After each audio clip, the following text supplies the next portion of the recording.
전교개혁 508주년 기념주일 부천초대교실 오전 예배 오신 여러분 모두를 주님의 이름으로 환영합니다.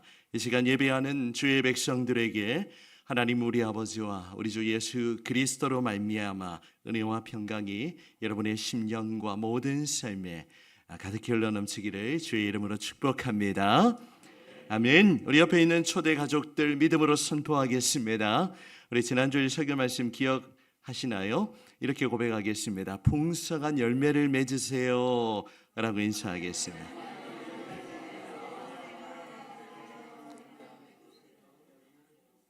우리 사랑하는 우리 교회가 더욱 그리스도 안에 꼭 붙어 있으므로 날마다 주 안에 거함으로 우리 주님이 약속하신 풍성한 열매, 은혜의 열매, 또 삶의 열매, 또 감사의 열매, 기쁨의 열매, 모든 열매를 풍성하게 맺으시는 여러분들이 되시기를 축복합니다.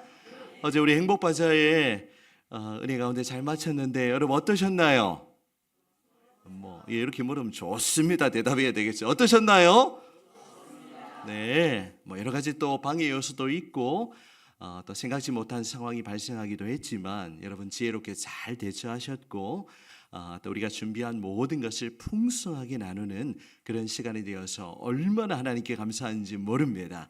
하나님께서 이번 가을에 또 바자회를 통해 이웃 사랑의 열매를 맺게 해주셔서 또 개인적으로 감사드립니다. 특별히 우리 복음 스피커들을 또 우리 두 분 세우셔서 많은 분들은 아니었지만 진지하게 복음을 듣고 또 예수님을 마음의 주인으로 영접하는 그런 분들도 계셨어요. 그런 이야기를 다 여러분과 함께 나누고 싶은데 또 이 시간에는 또 말씀을 나누어야 되니까요. 그렇게 눈에 보이지 않지만 하나님께서 지금도 우리 교회 안에 열매를 맺어가고 계신다는 사실을 여러분 한순간도 잊지 마시고 하나님이 맡겨주신 귀한 사명 신실하게 감당하는 우리 모두가 되기를 원합니다. 오늘 종교개혁 기념주일을 맞이하여 사도행전의 본문을 가지고 오늘 설교 제목, 오늘 이것만 기억하시면 설교 잘 들은 겁니다. 같이 읽어보실까요? 시작. 오직 은혜. 다시 한번요. 시작. 오직 은혜. 라틴어로 하면요, 읽으실 수 있는 분들만 솔라 그라티아, 솔라 그라티아. 예, 함께 은혜의 말씀 선포할 때 말씀이 우리를 새롭게 하는 역사가 나타나기를 간절히 소망합니다. 지금은 2025년이죠. 지금으로부터 508년 전에 이 독일에 종교개혁이 일어났습니다. 우리 사진을 한번 보여주시면 종교개혁은 주 1517년 10월 31일 독일의 마틴 루터가 당시 로만 가톨릭 교회의 사제였습니다. 루터가 비텐베르크 대학의 이 교회의 정문에다가 95개조의 반박문을 게시하면서 종교개혁이 시작되었는데요. 우리 당시의 상황을 조금 더 말씀드리면 당시에 가톨릭 교회는 성 베드로 성당을 이렇게 건축하기 위해서 이제 그 재원을 마련하기 위해서 면죄부를 판매했습니다. 그래서 그 면죄부를 판매해서 그것을 사는 자들이 구원을 얻을 수 있다는 정말 얼토당토하는 그런 교리를 가르쳤어요.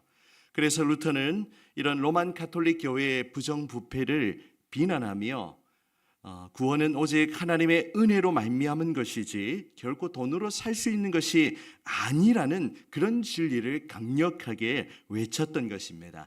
사실 루터는 이렇게 종교개혁이 걷잡을 수 없을 만큼 그렇게 확장될 거라고는 예상하지 않았어요. 그저 교회가 성경에서 멀어져 있는 그 부분을 지적하고 그렇게 여러 가지 내용들을 성경적으로 그 문에다 기록했을 뿐입니다. 하지만 이 사건을 계기로 당시 기독교 국가라고 부르죠. 크리스텐덤, 온 유럽 전역에 개혁의 도화선이 불같이 일어났던 것입니다.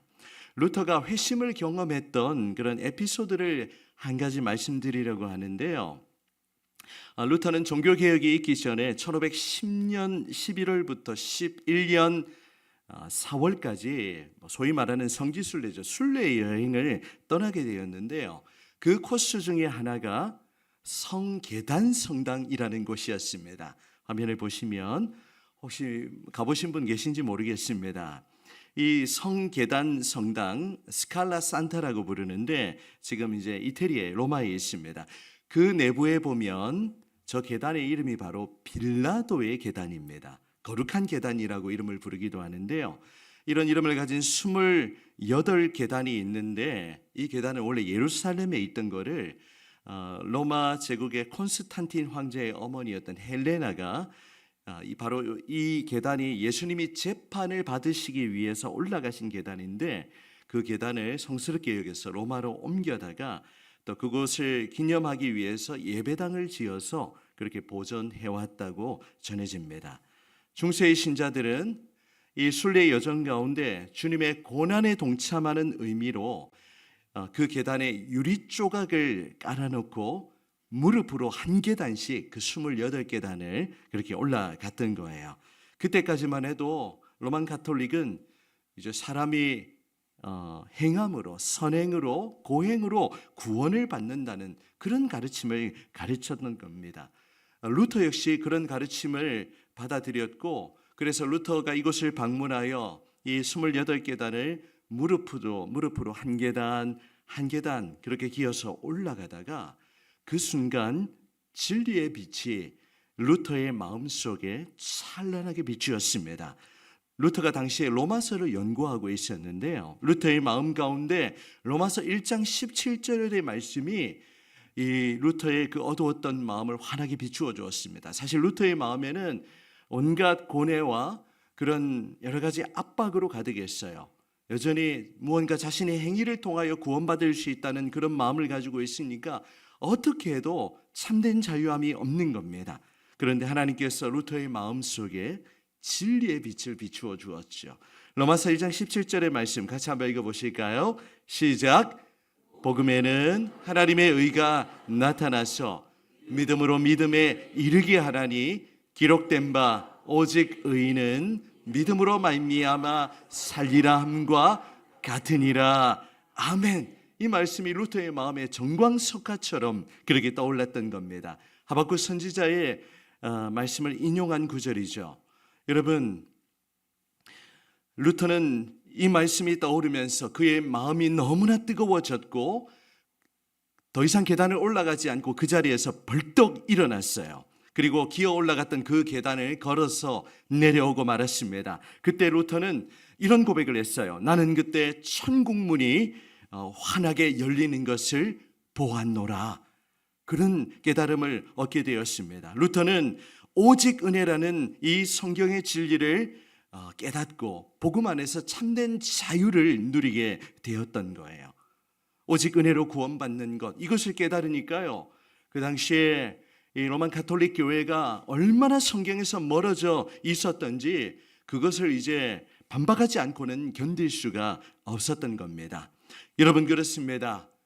우리 인간의 구원은 우리의 어떤 선행이나 고행이나 노력이나 행위나 어떤 우리의 무엇을 가지고 얻을 수 있는 게 아니에요. 우리의 구원은 오늘 설교의 제목처럼 어떻게 이루어집니까? 오직 은혜로. 어떻게 해요? 오직 은혜로 가능한 일이라는 것을 오늘 종교개혁주의를 맞이하며 우리의 마음에 깊이 새기기를 원합니다. 구원은 하나님이 주시는 은혜의 선물이죠. 우리의 열심으로, 우리의 노력으로 얻어지는 것이 아닙니다. 하나님은 자격 없는 우리를 사랑하셔서 창세전에 우리를 그리스도 안에서 선택하셨고 또 때가 되어서 저와 여러분을 불러주셨고 이 자리에 하나님의 사람으로, 하나님의 자녀로 이 자리에 세워주신 줄 믿습니다. 오늘 본문에는요, 여전히 율법의 행위로 구원받아야 하는 그런 율법주의에서 허우적거리고 있는 그런 교회를 복음이 자유롭게 하는 그런 놀라운 사건을 기록하고 있습니다. 오늘 사도행전 15장의 말씀, 이 사건을 통해서 우리에게 주시는 종교개혁에 관한 메시지를 두 가지로 간략하게 살펴보도록 하겠습니다. 첫 번째 메시지는요, 같이 읽어봅니다. 시작. 우리 안에 있는 율법주의를 경계해야 합니다. 여러분, 꼭 기억하셔야 됩니다. 교회 안에 또 우리 성도들 안에 이 율법주의의 잔재가 오늘 여전히 우리 안에 남아 있습니다. 여러분, 율법주의란 무엇입니까? 율법의 가르침을 지켜야, 행해야 구원받는다는 그런 생각을 우리가 은연중에 하고 있다는 겁니다. 자, 여러분, 오늘 15장의 배경은요, 오늘 예루살렘 회의라는 제목이 붙어 있는데, 사도 바울이 1차 전도 여행을 마치고 난 이후에 있었던 제1차 예루살렘 공회의를 그 배경으로 하고 있습니다. 자, 이제 바울과 바나바가 1차 전도 여행을 마치고 다시 안디옥으로 돌아와서 이제 선교 보고를 하고 또 제자들과 함께 그렇게 있다는 것을 14장 마지막에 기록하고 있죠. 그런데 어떤 사람들이 유대로부터 내려와서 형제들을 가르치는 겁니다. 자, 1절 말씀 어떤 가르침이었을까요? 자, 1절 같이 읽어볼게요. 자, 가르치되 다음부터 너희가부터 시작. 너희가 모세의 법대로 할례를 받지 아니하면 능히 구원을 받지 못하리라 하니, 이런 가르침을 퍼뜨리는 겁니다. 무슨 말입니까? 율법에 나타난 이 600여 개의 그 율법의 조항을 다 지켜야만 구원을 받을 수 있다는 거예요. 이 모세율법에 기록된 대로 유대인들처럼 할례를 받아야 구원을 받을 수 있다라고 그렇게 가르치는 겁니다. 여러분, 이 주장에 어떻게 동의하십니까? 오늘 만약에 이렇게 기독교 신앙을 지키라고 하면 아마 이 자리에 아무도 안 남아 있을 것 같아요. 여러분, 그런데 이 1세기 교회가 세워질 때 여전히 유대인의 풍습이나 또 율법의 전통이 남아있기 때문에 사람들 안에 예수를 알고 믿어도 여전히 율법을 지켜야 구원받는다는 그런 가르침이 횡행했습니다. 이제 이 일 때문에 막 다툼과 변론이 일어나게 되었고, 그래서 이제 4절 보시면 예루살렘에 이제 다시 모여가지고 하나님이 행하신 일들을 보고하게 되었는데, 또 바리새인 중에 이런 주장을 펼치는 사람이 있는 겁니다. 5절도 한번 보시겠습니다. 바리새파 중에 어떤 사람들이 일어나 말하되, 같이 읽어봅니다. 이방인에게 시작. 이방인에게 할례를 행하고 모세의 율법을 지키라 명하는 것이 마땅하다 하니라. 아멘. 이런 가르침이 교회 안에 스며들어온 거예요. 여러분, 어떻습니까? 이제 주 예수를 믿음으로 구원받는 것이 아니라 이방인들에게도, 예수를 믿는 이방인들에게도 할례를 행하고 모세의 율법을 지키도록 해야, 그렇게 해야 구원받을 수 있다라는 그런 가르침이 성행했던 거예요. 오늘 이제 21세기에 우리는 성경을 통해서 이 내용을 다 알고 있지만, 우리 지금처럼 이렇게 오늘 성경의 가르침대로 이방인에게 할례를 행하고 모세의 율법을 지키라고 그렇게 말하지는 않습니다. 하지만 여전히 이 율법주의의 잔재가 우리 안에 남아 있는데요. 율법주의가 무엇입니까? 율법을 지켜야 구원받는다는 거예요. 그런데 우리 안에도 이런 흔적이 남아 있습니다. 무엇입니까? 열심히 우리가 무언가 봉사를 하고 또 선행을 하고 무언가를 해야 내가 구원받을 자격을 얻는다라고 그렇게 생각하는 거예요. 여러분 안에 이 시간 그런 질문을 던져보세요. 내가 무언가 주일 예배 빠지면 하나님한테 벌 받을 것 같고, 또 나한테 뭔가 질병이 생기면 내가 무슨 잘못을 해서 그런 게 아닌가라는, 이게 결국에는 우리가 이제 우리나라의 그 문화와 풍습이 혼합되어 가지고 우리 기독교 안에 여러 가지 풍습으로 남아 있기도 합니다. 여러분, 우리는 이런 율법주의의 잔재를 배격해야 돼요. 우리 안에도, 자, 여러분, 우리가 열심히 바자회를 섬겼습니다. 그런데 바자회 못 오신 분들도 계시고 출타하신 분들도 계신데, 괜히 교회 안 오면 마음이 뭐라고 해야, 표현이 좀 그래요, 찝찝해요. 죄 짓는 거 그렇지 않습니까? 자, 질문을 쉽게 드려볼게요. 바자회 참석 못하면 구원 못 받습니까? 그런데 은연중에 우리가 그렇게 생각한다니까요. 자, 우리 자리에 새벽기도 하시는 분들이 계십니다. 이 새벽기도는 오늘 이 시대에는 약간 문화적으로 또 시대적으로 좀 접근해야 되는데요. 자, 새벽기도 열심히 나오시는 분들 너무 감사하죠. 새벽기도 안 나오면 구원 못 받습니까? 어떻게 생각하세요? 자, 그렇다고 이게 잘못 이해하면 새벽기도 나오지 마라 이렇게 접근하면 안 됩니다. 우리 교회에서의 모든 사역과 섬김과 봉사는 우리가 구원받은 하나님의 자녀로서 우리가 사랑과 기쁨으로 이 모든 섬김을 감당해야 하는 것이지, 우리가 지금 구원받으려고 지금 예배 드리는 건가요? 할인이 아빠, 우리 자리에 왜 예배 드리고 있죠? 구원받으려고 예배 드립니까? 아니죠. 질문을 잘못하면 이상하게 바뀌 넘어가는데요. 여러분, 우리는 구원받기 위해 이 자리에 있는 게 아니라 구원받았기 때문에, 하나님과의 새로운 언약 관계가 형성되었기 때문에 그렇게 우리가 하나님 앞에 기쁨으로 예배해야 되는 줄 믿습니다. 우리 안에 복음이 주는 자유함을 누리지 못하고 여전히 율법주의의 그런 함정에 우리가 노출되어 있어요. 뭔가 내가 열심히 안 하면 죄 짓는 것 같고, 열심히 섬기지 않으면 구원 못 받을 것 같고, 절대 우리의 선행이나 노력으로 구원받는 것이 아닙니다. 그리고 이제 유대 문화 속에는 할례라는 풍습이 내려왔기 때문에 그 할례를 받아야 구원받을 수 있다라고 그렇게 가르쳤잖아요. 교회 안에도 다양한 전통이 있어요. 교회 안에도 여러 가지 풍습이 있고 내려오는 것들이 있는데, 그런데 그런 것들이 가만히 보면 성경적이지 못한 것들도 많이 있는 것 같아요. 그렇게 꼭 해야만 성경적이라는 그런 생각을 우리는 깨트릴 수 있어야 돼요.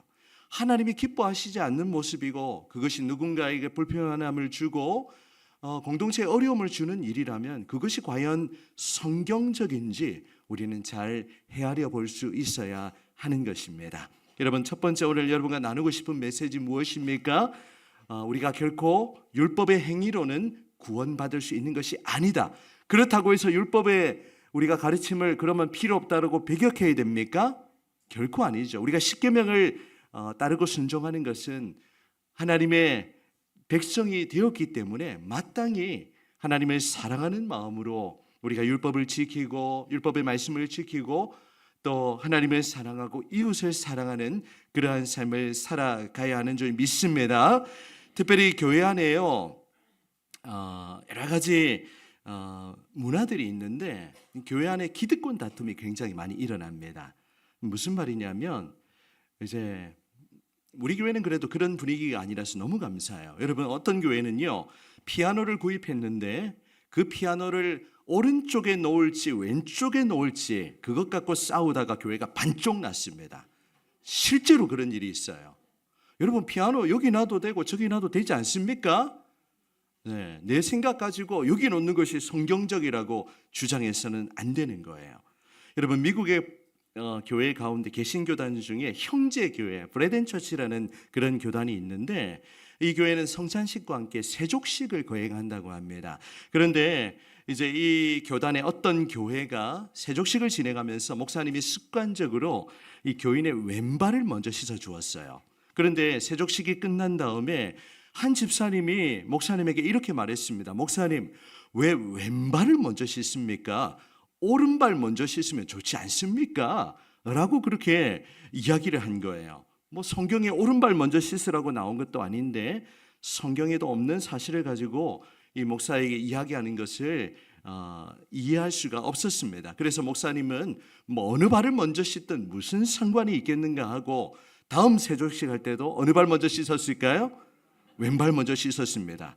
그런데 화가 난 집사님이 교인들을 선동해 가지고 교회를 박차고 나가는 그런 안타까운 사건이 있었습니다. 그리고 이제 교회를 나가서 새로 교회를 세우고 이름을 지었는데 그 교회 이름이 무엇인 줄 아십니까?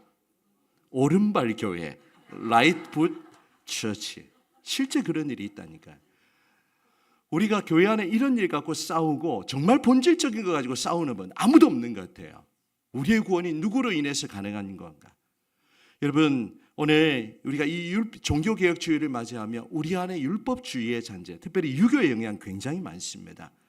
사실 제가 미국에도 이렇게 4년 거주하고 있지만 미국은 문화 자체가 평등하잖아요. 제가 이제 미국의 한 유명한 목사님 교회 탐방하고 목사님하고 인사를 잠깐 했는데 저한테 어떻게 부르냐면, 제가 코리안 페스트라고 한국 이제 목사라고 하니까 저한테 브라더 이러더라고요. 형제예요. 목사라고 얘기 안 하고 그냥 굉장히 친근하게 그런 문화 속에. 근데 한국에서 그러면 어떻게 될까요?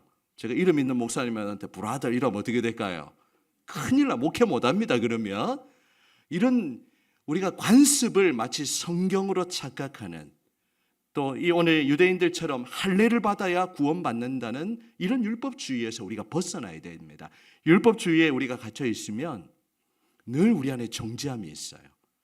마음에 늘 그냥 뭔가 죄 짓는 것 같은 그런 마음. 여러분, 예수 그리스도께서 십자가에서 우리의 모든 그런 경계를 박살내시고 우리에게 참된 자유를 허락해 주신 줄 믿습니다.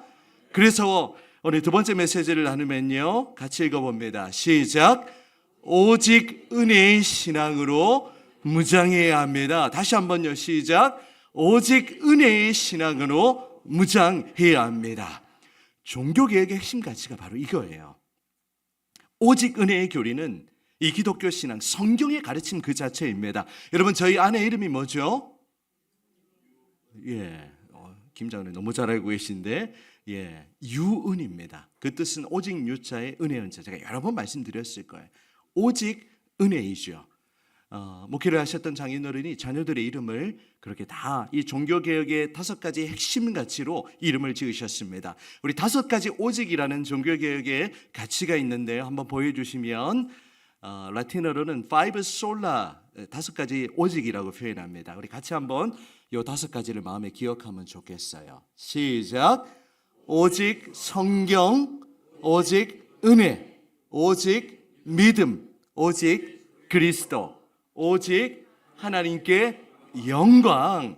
여러분이 이 정도는 기억하셔야 됩니다. 이것이 성경이 말하는 종교개혁의 가치이기도 하지만 성경이 말하는 가장 중요한 핵심 가치인 거예요. 안 보고 할 수 있을까요? 네, 다시 한번 우리 슬쩍 보시면서 우리 5가지 오직을 우리의 마음에 새깁시다. 시작. 오직 성경, 오직 은혜, 오직 믿음, 오직 그리스도, 오직 하나님께 영광. 이것이 바로 종교개혁의 가치이자 성경의 가르침인 줄 믿습니다. 우리가 이제 율법주의의 모든 가르침을 배격하고 성경으로 돌아간다는 건요, 우리가 이 말씀을 붙드는 거예요. 오늘 찬양대의 가사처럼 그 말씀이 마치 루터의 어두웠던 마음을 비추어서 자유를 주었던 것처럼 여전히 율법주의 안에 늘 뭔가 내가 더 해야 될 것 같고 뭔가 좀 부족한 2% 부족한 것 같고 그런 마음에 하나님은 이 성경을 통하여 참된 자유함을 주시는 거예요. 오늘 1차 공회가 열리고 많은 변론이 있게 됩니다. 그래서 베드로가 그 자리에서 이제 여러 가지 또 변론을 하게 되죠. 그래서 그 내용이 7절, 8절, 9절, 10절 이렇게 막 나오고 이렇게 나타나고 있습니다. 7절 보시면 하나님이 이방인들로 내 입에서 복음의 말씀을 들어 믿게 하시려고 오래전부터 너희 가운데 나를 택하셨다. 하나님의 선택을 지금 말하고 있어요. 그리고 8절을 보시면 마음을 아시는 하나님이 우리에게와 같이 그들에게도 무엇을 주셨다고요? 성령을 주어서 증언하게 하셨다. 우리가 예수님을 믿는 건 오로지 성령의 역사입니다. 내 의지로 예수를 믿는 게 아니에요. 어제 우리 한 자매님에게 우리 집사님이 복음을 아주 굉장히 진지하게 전했습니다. 그런데 그 자매님이 집사님이 이야기해 주시기를 진실하게 예수님을 나의 주인으로 믿고 영접하셨다는 그런 이야기를 들려주셨어요. 여러분, 그 일은 인간의 힘으로 억지로 되는 게 아닙니다. 성령의 도우심으로, 성령의 역사하심으로만 가능한 것이죠. 그러면서 9절 말씀, 믿음으로 그들의 마음을 깨끗이 하사 그들이나 우리나 차별하지 아니하셨느니라. 유대인이나 이방인이나 이 구원에 있어서는 차별이 없다는 거예요. 돈 있는 자나 없는 자나, 가난한 자나 부한 자나, 세상에서 높은 자나 낮은 자나 차별 없이 하나님은 이 구원을 은혜로 주시는 줄 믿습니다. 그것을 말하면서 어찌하여 하나님을 시험하여 이 할례를 받아야 구원을 얻을 수 있다라고 그렇게 말하느냐고 따지고 있죠. 그러면서 그 결론이 무엇입니까? 11절입니다. 11절 우리 같이 읽고 이제 설교를 마무리하겠습니다. 시작. 그러나 우리는 그들이 우리와 동일하게 주 예수의 은혜로 구원받는 줄을 믿노라 하니라. 아멘. 어떻게 구원받는다고요? 주 예수의 은혜로. 다시 한번 어떻게 구원받는다고요? 주 예수의 은혜로. 우리는 지금 종교개혁 508주년을 맞이하며 오직 은혜로 이 자리에 서 있습니다. 내가 잘나서 이 자리에 있는 게 아니에요. 내가 열심히 노력해서 이 자리에 있는 게 아닙니다. 하나님의 전적인 은혜로 저와 여러분을 창세전에 선택하시고 예수 십자가의 그 보혈을 성령으로 믿게 하시며 오직 은혜로 하나님의 자녀 삼아주신 줄 믿습니다. 그래서 에베소서 2장 8, 9절 말씀 우리 같이 읽도록 하겠습니다. 시작. 너희는 그 은혜에 의하여 믿음으로 말미암아 구원을 받았으니 이것은 너희에게서 난 것이 아니요 하나님의 선물이라. 9절. 행위에서 난 것이 아니니 이는 누구든지 자랑하지 못하게 함이라. 아멘. 하나님이 이 놀라운 구원을 저와 여러분에게 선물로 주셨어요. 어제 행복 바자회 하면서 우리 사라위에서는 맛있는 부침개를, 또 우리 바나바에서는 맛있는 군고구마와 군밤을 사람들에게 어떻게 주었죠? 돈 받고 주었나요? 값없이 거저 주었습니다. 선물로 주었어요.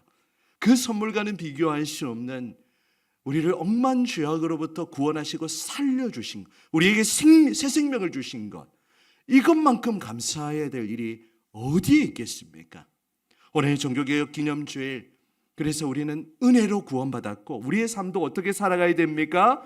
오직 은혜로. 저희 가정도 오직 은혜로 목회하고 있습니다. 부족하지만 우리 성도님들이 이렇게 기쁨으로 함께하는 모습 보니 와, 정말 은혜다. 어제 사실 제가 아침에 굉장히 마음 졸였습니다. 아침에 막 8시 돼가는데 공사하고 도로 뜯고 있으니까 이게 오늘 되겠나? 그런데 그게 또 우리 회장님이 또 일찍 또 빨리 해달라고 조치를 또 했고, 그래도 다 지나가고 다 우리가 할 때 11시 되니까 이제 마무리돼 가고 모든 가정들이 오직 은혜구나. 물론 우리 성도들이 열심히 준비하고 노력해서 그 땀과 수고로 사역이 이루어지지만 우리 교회는 앞으로 오직 은혜로 전진하게 될 것입니다. 여러분의 개인의 삶도 오직 은혜로만 가능할 것입니다. 날마다 오직 은혜, 하나님의 은혜, 주 예수의 은혜, 그 은혜만을 붙잡고 새로운 한 주간을 믿음으로 살게 하시고 날마다 주의 교회 가운데 부어주시는 그 주님의 크고 놀라운 은혜를 마음껏 받아 누리는 주의 교회가 되시기를 주님의 이름으로 축원합니다.